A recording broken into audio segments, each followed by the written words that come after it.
12 मई 2026 है आज और शाम की सबसे बड़ी खबरें लेकर हाजिर हूं मैं आपका दोस्त आदिल खान आज़ाद। और आज़ाद बोल इंडिया के इस वीडियो में आप देखेंगे ईरान ने पहली बार किया न्यूक्लियर बम बनाने का खुला ऐलान, अमरीकी हमले ने कर दिया मजबूर। यमन के हूथीज ने किया कमबैक, इसराइल के इलाद पर किया हमला। कुवैत में घुसे ईरानी रेवोल्यूशनरी गार्ड्स के 4 लोग गिरफ्तार, समंदर के रास्ते बड़ी साजिश नाकाम करने का दावा। और जंग के मोर्चे पर भूख का तांडव, यूक्रेन और रूस के फौजी बने चलते फिरते कंकाल। हेडलाइंस सुन के जान चुके होंगे आपकी बड़ी खबरें, और एक खबर तो वही है जिसका सबको इंतजार था, एक ऐलान। शुरुआत करें इस शो की। ईरान ने पहली बार न्यूक्लियर बम बनाने का ऐलान कर दिया है, लेकिन यूरेनियम को बम बनाने तक के लेवल तक एनरिच करने के लिए एक अगर का भी इस्तेमाल किया है ईरान ने।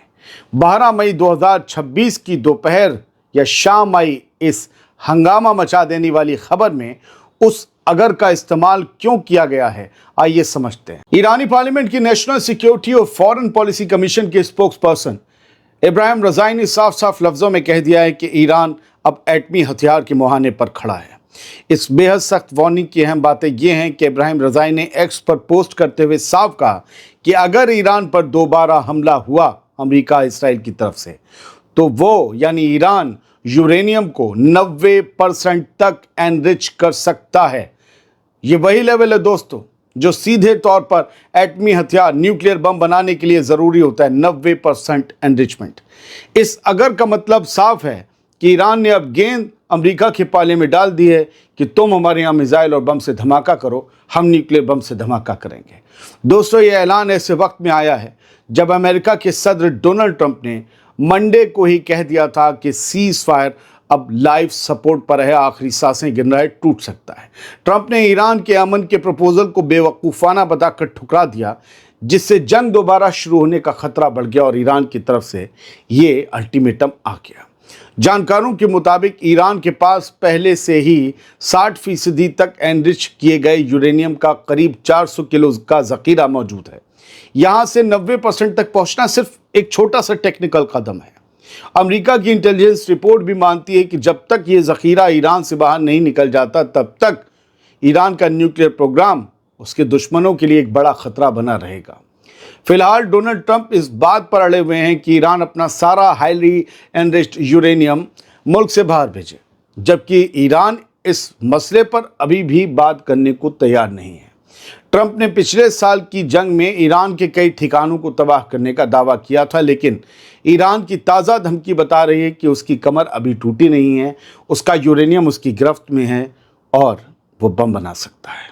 ईरान की इस 90% वाली वार्निंग ने पूरी दुनिया में खलबली मचा दी है, सब जगह हेडलाइंस छप गई है। अब देखना ये है कि क्या ट्रंप इस धमकी के बाद ईरान पर प्रेशर और बढ़ाएंगे या फिर होर्मुज़ की लहरों पर बारूद की गंध और भी तेज़ हो जाएगी। हालात बता रहे हैं कि दुनिया एक बहुत बड़े न्यूक्लियर खतरे की तरफ बढ़ रही है। किसी जिम्मेदार इंसान ने यह बयान दिया है ईरान की तरफ से कि हम बम बना सकते हैं अगर हम पर हमला हुआ तो हम बम बना सकते हैं। यानी 4-5 दिन का खेल है ईरान के लिए। हमला होते ही हमले चल रहे होंगे और बम बना लेगा और फिर वो टेस्ट करके कहेगा hello good morning, we have the mushroom. यानी ईरान वहां तक पहुंच गया है। आगे बढ़ते हैं। यमन के हूथी लड़ाके फिर से लाइमलाइट में आ गए हैं। हूथीज ने फिर से कमबैक कर लिया है जंग के मोर्चे पर। कई दिनों की खामोशी के बाद हूथीज की तरफ से इसराइल पर हमला करने की खबर आई है, जो बताती है कि अब हालात बिगड़ रहे हैं। 12 मई की शाम इसराइली मीडिया ने लिखा कि इसराइली एयरफोर्स ने इलात के पास एक ड्रोन को मार गिराया।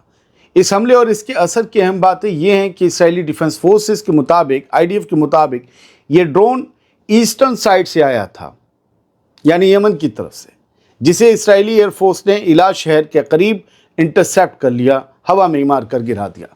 शक जताया जा रहा है कि इस ड्रोन को यमन से लॉन्च किया गया था। कंफर्मेशन नहीं है। जब तक आप खबर सुन रहे हो, शायद हो सकता है या सारी आकर इसे कबूल कर लें। हालांकि अभी जांच भी जारी है। दोस्तों, हैरानी की ये फॉल्स फ्लैग भी हो सकता है। हैरानी की बात यह है कि इस हमले के दौरान इसराइल में कोई सायरन नहीं बजा।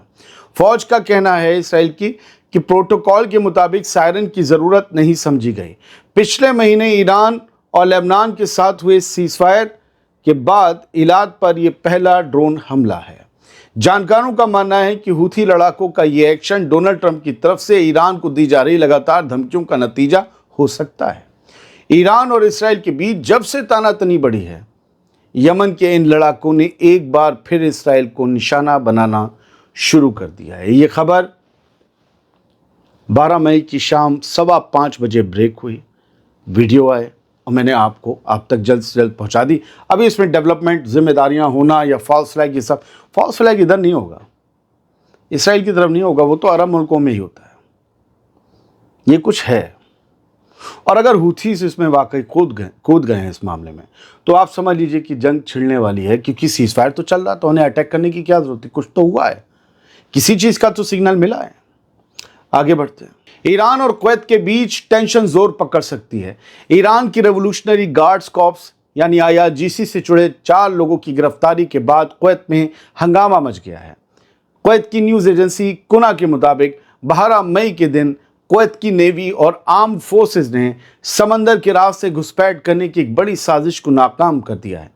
इस वाक़े की अहम बातें यह हैं कि कुवैत के इंटीरियर मिनिस्ट्री ने यह साफ किया है कि ईरान के रेवोल्यूशनरी गार्ड से ताल्लुक़ रखने वाले 4 हमलावरों ने एक मछली पकड़ने वाली नाव, एक फिशिंग बोट के ज़रिए कुवैत के बुबियान आइलैंड में घुसने की कोशिश की। IRGC के 4 लोगों ने दोस्तों पूछताछ के दौरान इन घुसपैठियों ने यह कबूल किया, अगर कुवैत की खबरों को माने तो इन घुसपैठियों ने कबूल किया कि उन्हें कुवैत के खिलाफ दुश्मनाना हरकतों को अंजाम देने के लिए ख़ास तौर पर इस मिशन पर भेजा गया था। कोई और हो सकते, इतनी जल्दी सब उगल दिया है क्या? इन लोगों ने माना, मीडिया रिपोर्ट्स कहती हैं, इन लोगों ने माना कि वो सीधे तौर पर ईरान की IRGC के इशारे पर काम कर रहे थे। इस घुसपैठ के दौरान कुवैत की फौज और हमलावरों के बीच ज़बरदस्त झड़प भी हुई है, गोलीबारी भी हुई है। इसमें कुवैत की आर्म फोर्सेस का एक जवान ज़ख्मी हुआ है। बताया जा रहा है कि इस दौरान 2 हमलावर भागने में कामयाब रहे, जिनकी तलाश जारी है। जानकारों का मानना है कि हुर्मुज़ की नाकेबंदी और अमेरिका के सदर डोनाल्ड ट्रंप की तरफ से ईरान पर बढ़ते दबाव के बीच कुवैत में इस तरह की घुसपैठ एक बहुत बड़ा खतरा हो सकता है। फिलहाल कुवैत ने अपनी समुद्री सरहदों पर सिक्योरिटी को हाई अलर्ट कर दिया है। अब देखना यह है कि क्या ट्रंप इस वाक़े के बाद कुवैत की हिफाजत के लिए कोई बड़ा कदम उठाएंगे या फिर ईरान के खिलाफ अपने मिलिट्री एक्शन को और तेज़ कर देंगे। कुवैत में तो फौज जमा कर बैठे हैं अमेरिका वाले, कहे नहीं भैया हिफाजत करते हो तुम लोग, क्यों बैठे हो फिर मिडिल ईस्ट में? हालात बता रहे हैं कि मामला गल्फ के मुल्कों में एक नई जंग की शुरुआत हो सकता है। ये लोग कौन थे जो कह रहे हैं कि हम IRGC के इशारे पर काम करते थे?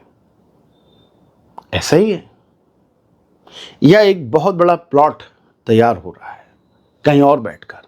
यूक्रेन और रूस की खबरें पीछे रह जाती हैं, जिनके बीच जारी जंग के मोर्चे से ऐसी तस्वीरें सामने आई हैं जिन्होंने पूरी दुनिया को हिलाकर रख दिया है। खबर है कि फ्रंट लाइन पर लड़ रहे फौजी भूख की वजह से कंकाल में तब्दील हो रहे हैं, स्केलेटन बनते जा रहे हैं, जीते जागते। खाने की सप्लाई पूरी तरह ठप होने की वजह से हालात बेकाबू हो चुके हैं। इस खौफनाक मंजर की अहम बातें यह हैं कि 12 मई को 4 यूक्रेनी फौजियों की ऐसी तस्वीरें अल जजीरा के हवाले से वायरल हुई, जिनमें वो बेहद कमज़ोर और भूख से बेहाल नजर आ रहे हैं। रिपोर्ट बताती है कि ये ग्रुप फ्रंट पर 17 दिनों तक बिना खाने के रहा और महीनों से उनकी जगह किसी और यूनिट को नहीं भेजा गया था, यानी वो महीनों से थके हुए भी थे। दोस्तों हालात इतने ख़राब हैं कि जंग के मैदान में मौजूद फौजी भूख की वजह से बेहोश हो रहे हैं।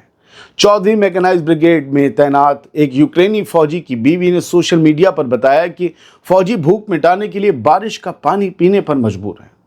सिर्फ यूक्रेन ही नहीं बल्कि रूसी फौजियों के पास भी राशन की भारी कमी है। हाल कुछ अलग नहीं है। दोनों तरफ के फौजी फ्रंट लाइन पर भूखे पेट लड़ रहे हैं, क्योंकि जंग की वजह से सप्लाई लाइन पूरी तरह कट चुकी है और उन तक खाना पहुंचाना नामुमकिन सा हो गया है। दोस्तों महीनों तक मोर्चे पर डटे रहने और खाने की कमी ने फौजियों की दिमागी और जिस्मानी हालत को बहुत बुरा बना दिया है। ये तस्वीरें उस कड़वी हकीकत को बयां कर रही है कि जंग सिर्फ गोलियों से नहीं बल्कि भूख और बेबसी से भी लड़ी जा रही है। फिलहाल यूक्रेन की तरफ से इन फौजियों की मदद के लिए कोशिशें तेज की गई हैं, लेकिन जंग के बीच ये मिशन कितना कामयाब होगा ये कहना मुश्किल है। बहुत बहुत शुक्रिया। सलामत रहिए, खुश रहिए।